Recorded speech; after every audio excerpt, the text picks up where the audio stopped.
አንድ ወጣት ወደ አንድ ትልቅ ሼኽ ይሄድና ያ ሼኽ እስኪ ስለ ጀነት ንገሩኝ አላቸው። ስለ ጀነት እየነገራችሁኝ እኔ ልጓጓ እስኪ በጀነት አጓጉኝ አላቸው።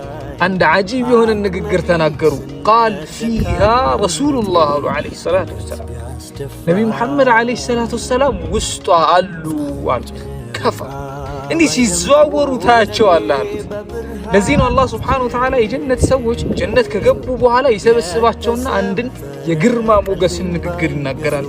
ኢነ ሃዛ ለሪዝቁና ይህ የሰጠናችሁ ነገር የሚያማምሩት ነገሮች በእጃችሁ ያለው እኮ የእኛ ሲሳይ ነው ይላል አላህ። የእኛ ሪዝቅ ከእኛ ዘንድ የሆነን ሪዝቅ ነው የሰጠናችሁ። ይህ የሰጠናችሁ ነገር ደግሞ ኢንጆይ እያደረጋችሁበት ያሉት ነገሮች ደግሞ እንዳትፈሩ ማለሁ ሚን ነፋድ መቀነስ፣ ማለቅ፣ መጥፋት፣ መውደም፣ መክሰም ምናምን የሚባሉት ነገር አያቅም ይላል አላህ።